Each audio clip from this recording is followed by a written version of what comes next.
Give the people what they want. Give the people what they want. Give the people what they want. Your weekly movement news roundup.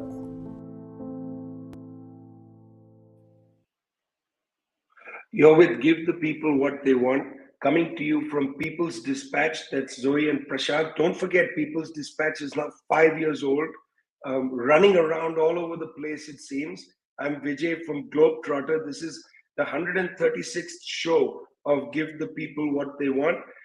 Got to understand that on this program, we've covered coup after coup after coup in Africa's Sahel region, 2 coups in Mali, 2 coups in Burkina Faso.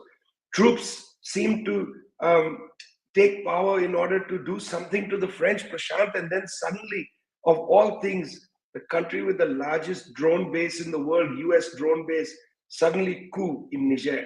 What happened in Niger? Right, Vijay, it's a bit of a confusing situation, I'll be honest, because I think everyone is a bit puzzled as to what exactly is happening on the ground. The details of the coup are as follows. Of course, the fact that President Mohamed Bazoum has been taken captive by his own presidential guard, and there are a lot of negotiations going on. It's a bit unclear about what might happen. It's a bit unclear as to who's in charge right now.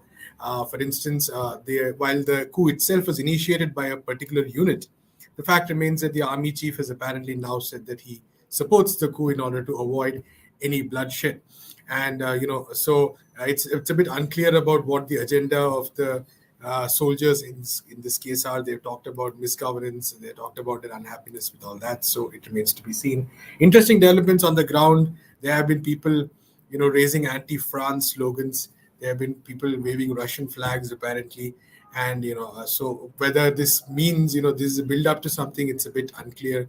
So I think we'll get more clarity on some of these issues in a couple of days. But I think for today, it's important to kind of take note of the context, which is what you said, it began with as well. The fact that, first of all, the region itself has seen a number of coups, and a lot of these have been connected to what is definitely a deteriorating security situation with the presence of Islamist groups. Now, anytime we mention Islamist groups, always essential to recall the fact that many of them were a result of the NATO invasion of Libya, and that played a huge role in the emergence of these groups.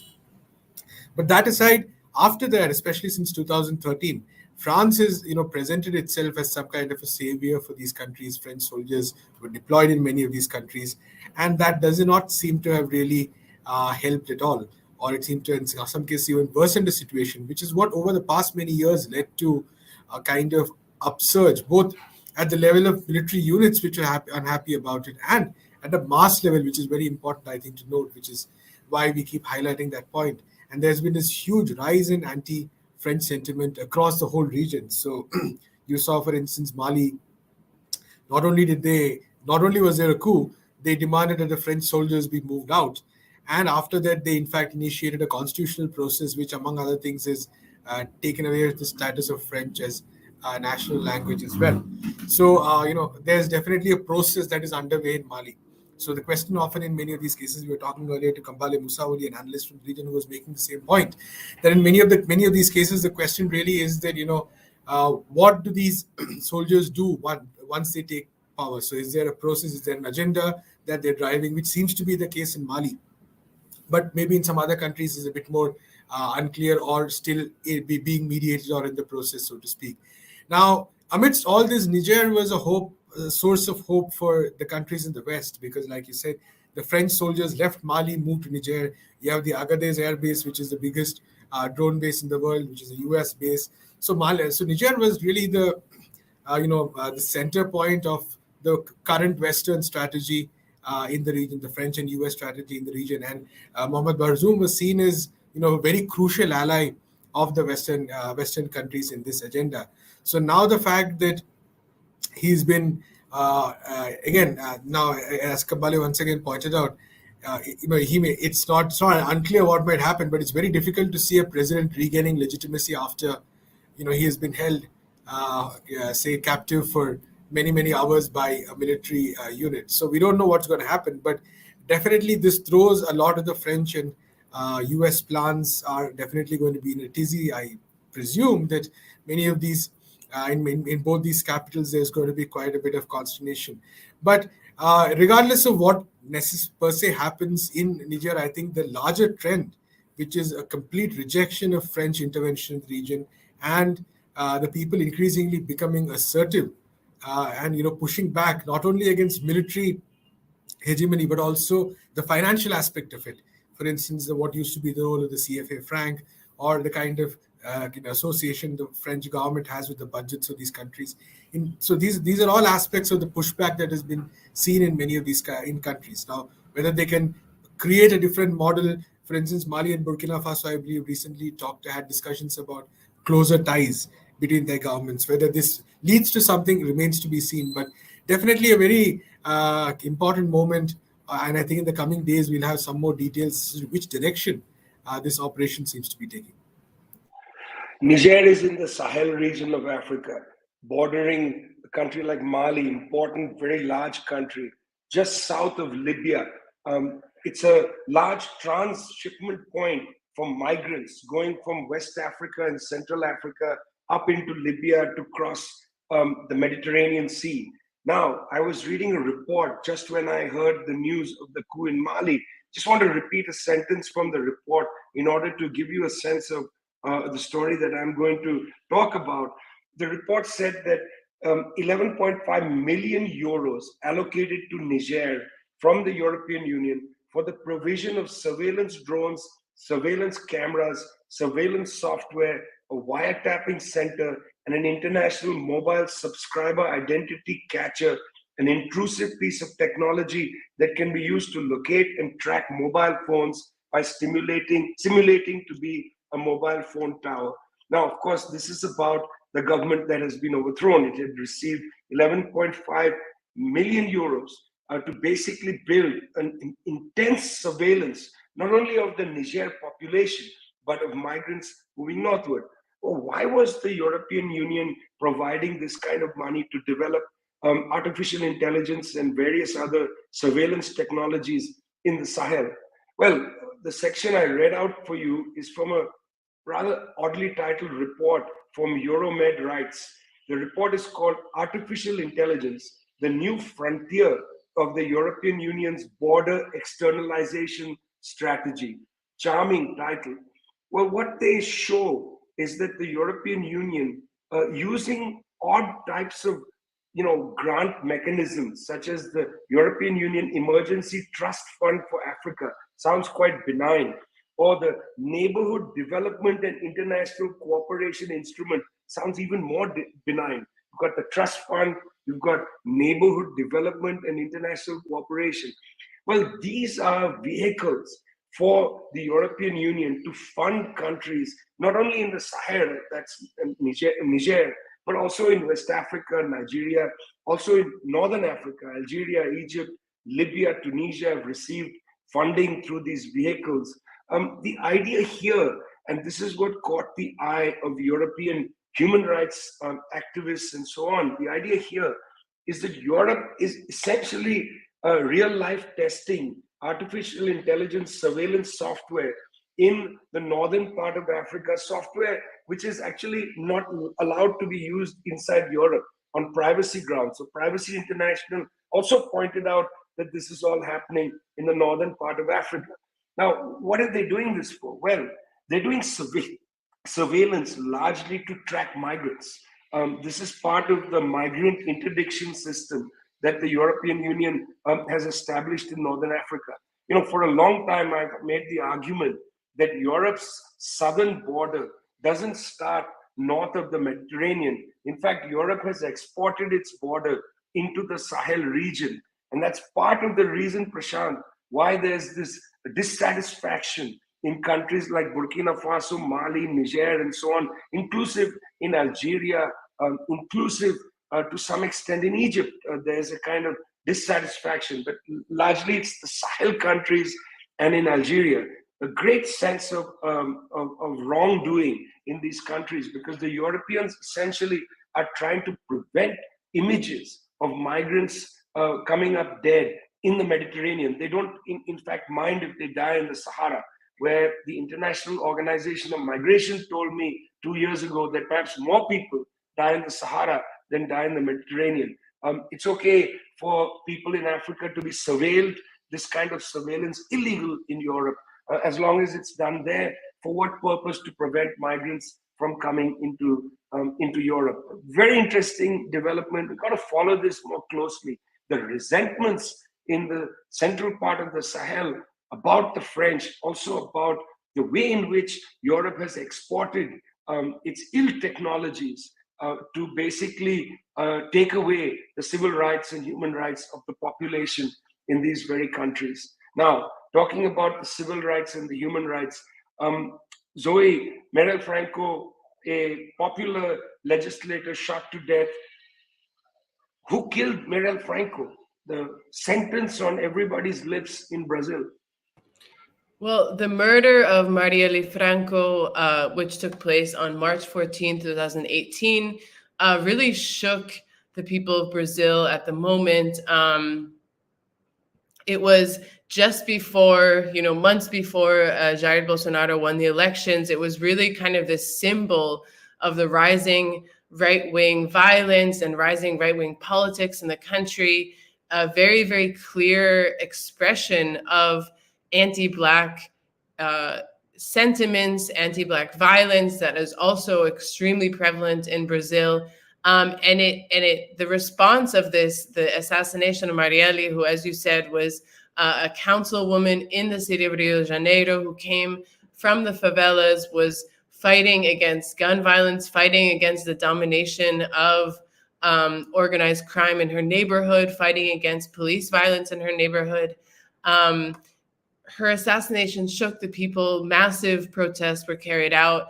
And this question, who killed Marielle, became very prominent. And especially when, as I said, months later, Jair Bolsonaro is elected president. And in the investigation, which began, of course, right after she was murdered, many questions began to emerge about actually the participation of members of Jair Bolsonaro's family in the murder. What links did they have to the militias in the city that also supported this operation? There's been many, many questions around her murder, but of course, during the 4 years of Jair Bolsonaro's government, a lot of these investigations were slowed down, were shut down, were put to the side because of the very big interest of the Jair Bolsonaro government to actually not uncover many of the details of the crime. And so it's no surprise that when Lula da Silva took office on January 1st of this year, one of his big promises was really to find justice in the Marielle case. It's interesting to note that Marielle's sister, a professor and journalist, Marielle Franco, she is the Minister of Racial Equality in the country. This is more than a symbolic designation. It's really to solidify this commitment to finding justice, to fighting against all of anti-Black violence, political violence against women, etc. And Flavio Dino, who's the Minister of Justice and Public Security, this has also been one of his major promises since he was designated, given this role. And this week, there was an important advance in the case. Another arrest was made of someone who had previously been arrested and accused of tampering with the scene of the crime. And now he's been arrested and accused of direct involvement of the crime. This is crucial because at People's Dispatch, we also covered very, very closely the whole process for justice in Honduras with the murder of Berta Cáceres. When you carry out political murders, it's not just that one person decides one day to hire a hitman. It involves an entire network of intelligence, of surveillance. This person is accused, who was just arrested on Monday, he was accused of actually being the one who was monitoring Marielle's routine, knowing when she gets up, knowing when she leaves for work, giving the coordinates to the hitman, who then would take her life and the life of her driver. So it's a very important development in these struggles for justice. It's a very, very long road. It involves a lot of waiting periods, a lot of frustration. But again, these are not symbolic victories. These are concrete victories for justice, for the family, for uncovering the network of crime and criminals that really allow these kind of events to take place. As I said, it's not just one person pulling a trigger. It involves an entire network. And of course, under Jair Bolsonaro, this impunity of the people involved in the crime was quite high. So it's important to see this shift and a more serious commitment to justice. Terrible, terrible news. People get assassinated. Nobody pays attention. A young member of the Communist Party of India, Marxist, assassinated in Jharkhand, 34 years old. These things seem to keep happening. Justice eludes them. You're listening to Give the People What They Want, brought to you from People's Dispatch. That's Zoe and Prasanth. I'm Vijay from Globetrotter. Recently, a series of interesting events regarding Russia and Africa. Delegation from Africa visited Mr. Putin, talk about the Ukraine war. Now there's the Russia-Africa summit. Prasanth, bring us the latest update.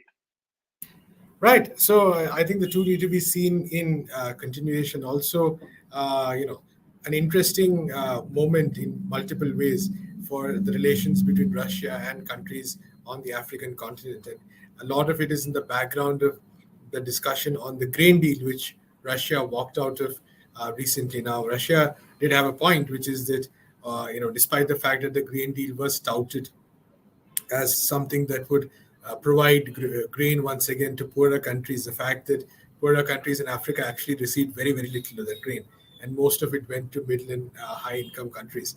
So, so that was a valid point. But nonetheless, I think that it is important to note that Vladimir Putin, Russian president, did make offers of free grain to 6 countries in Africa, maybe in some ways to sort of balance out the impact of the decision to sort of leave the deal. So, and to keep that strategic calculus in mind. Now, the Western media has spent a lot of time highlighting the fact that the attendance from heads of states has been poor. Only 17 leaders, heads of state attending of the total 49 countries that are participating, at 43 or 49 countries that are participating. But nonetheless, but it's important to, I think, remember that there is definitely the question whether some of these leaders were, pressurized in various ways or influenced by the West on discount. There are reports which indicate these are possibilities. But keeping that aside, I think it's important to note that the larger trajectory of relations between Russia and Africa is what we need to sort of, see. And African countries, especially after the war in Ukraine broke out, made a very clear stand where they said that we are not going to really take a side on this. We are not going to join the sanctions regime. We will maintain relations with both the West, of course, but also with Russia and in different contexts, China. And I think this is the sort of larger dynamic that we need to see. That I think many African countries are looking at opportunities from around the globe, from the global north as well as other countries. And I think also becoming increasingly clear that they want the assistance they want or the aid they're looking for should come on fair terms. And I think that is a very big question for countries from Africa, that the assistance that comes should not be in the form of what the IMF has been doing so far, or private companies such as BlackRock have been doing so far. So is there a different way of cooperation with countries is really what many of these countries want to do, are looking at. Africa is a very young population as well, a lot of resources which the countries would like to utilize to really improve the material conditions over there.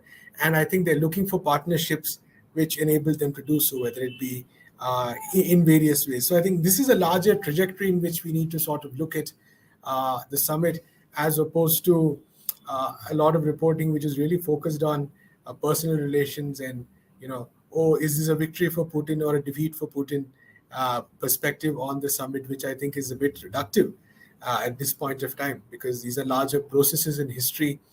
And of course, one summit or one meeting might mean something. 2 years later, another summit means something else. But this is, I think, the larger angle we need to sort of look at. So, of course, there's been also discussion of the proposal for peace that you mentioned. I think Russia has said that it will study it. And always welcome to hear such proposals of peace from Third, I think even Lula has been talking about it at some point of time. So that countries in Latin America, countries in Africa are proposing this itself is definitely, I think, a positive sign.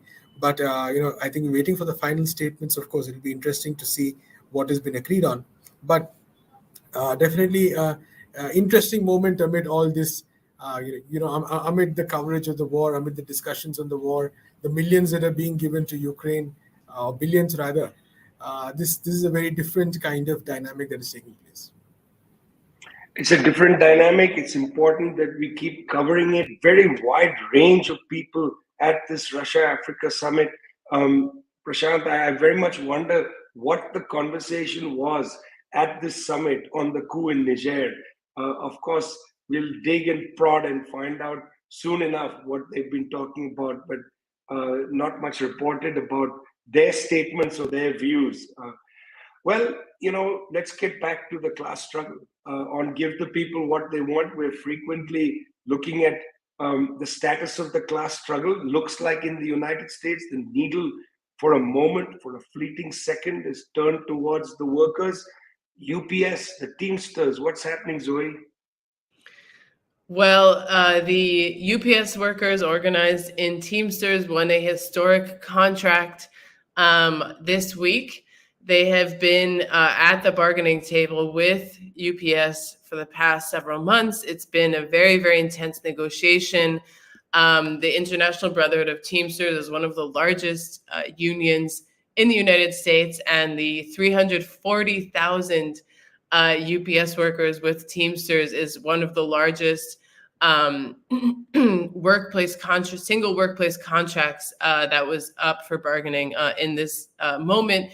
And it was a lot of people, there was a lot of speculation about what would happen. There had been very, very tense negotiations, as I said. There had been, the Teamsters had actually left the bargaining table over their economic demands. The UPS essentially turned their nose at the demands that the Teamsters had put forward for significant raises for part-time workers and for the elimination of the two-tier contract system for part-time workers. And they started mobilizing. There are over 300,000 workers that are organized with them to do practice pickets, to rally, to go to meetings, to rally their community members. I mean, this is organizing that hasn't been seen in many, many years in the US. And all of this mobilizing had an impact. Not only did a group of capitalist business owners send a letter to Joe Biden asking him to intervene if there was a strike, because this contract was set to expire on August 1st, and the Teamsters did win a strike authorization vote if the contract had expired without a new one being reached.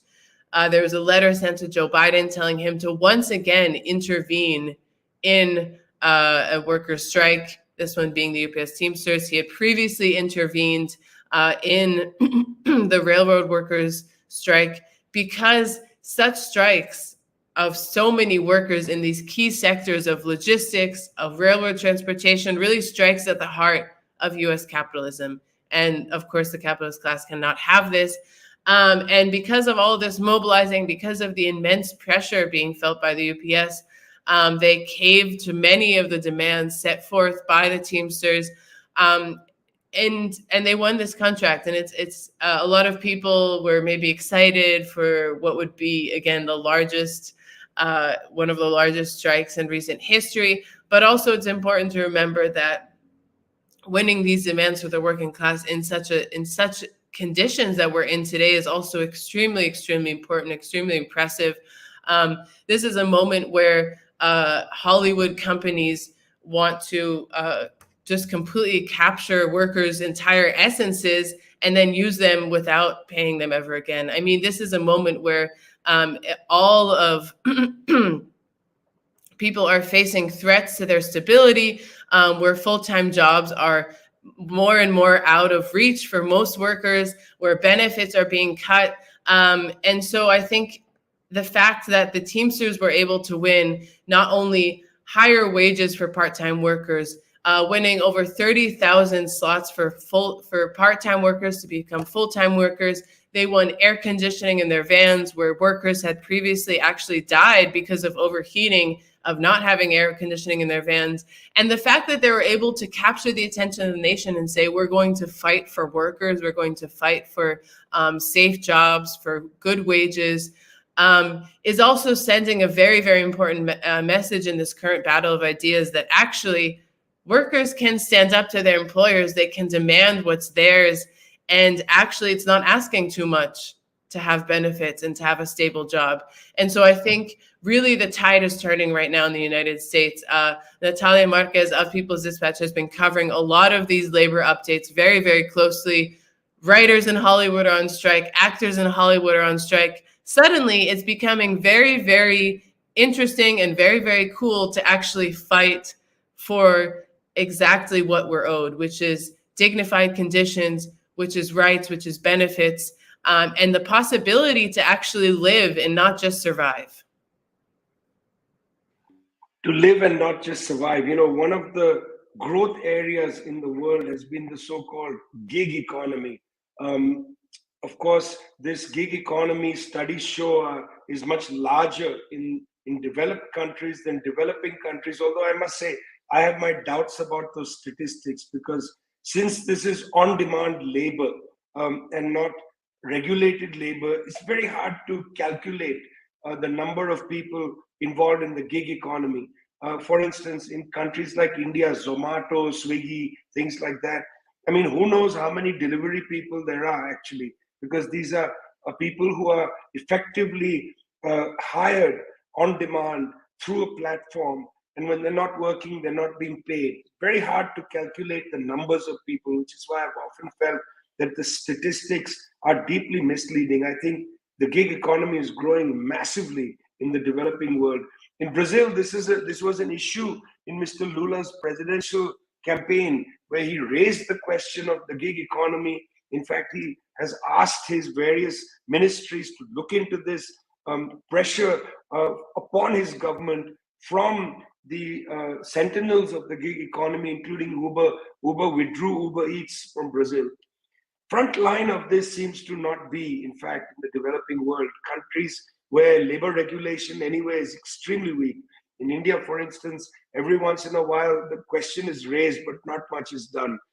In Japan, Italy, and Spain, these three countries seem to have taken pretty strong positions vis-a-vis the gig economy. Now, in Barcelona and in Madrid, two major cities in Spain, the city governments decided to protect the taxi workers from the gig economy. Now, of course, there's a problem with the way some of these things are handled, because they pit workers against each other.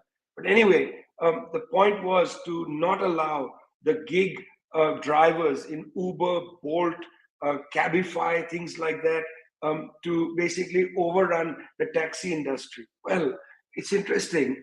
Here comes the European Court of Justice with a ruling on June 8th, which said that essentially the Barcelona administrative decision to protect taxi drivers is contrary to European law. So here we go. We have European human rights law, pretty robust legal framework, but in fact, in practice, European courts coming out on behalf of gig companies against the gig workers who are unregulated. Now, the issue is complicated, because it's not like one says to the gig workers, you should all be unemployed.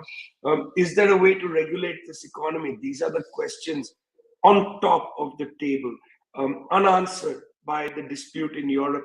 In fact, we're going to watch carefully in Brazil to see whether the government of Mr. Lula is able to regulate the gig economy, afford protections for gig workers, or in fact, they will also crumble like the governments in Spain before the onslaught from the platform capitalist developers. You've been listening to Give the People What They Want, brought to you from People's Dispatch, Zoe and Prasanth. I'm Vijay from Globetrotter. So good to be with you. See you next week.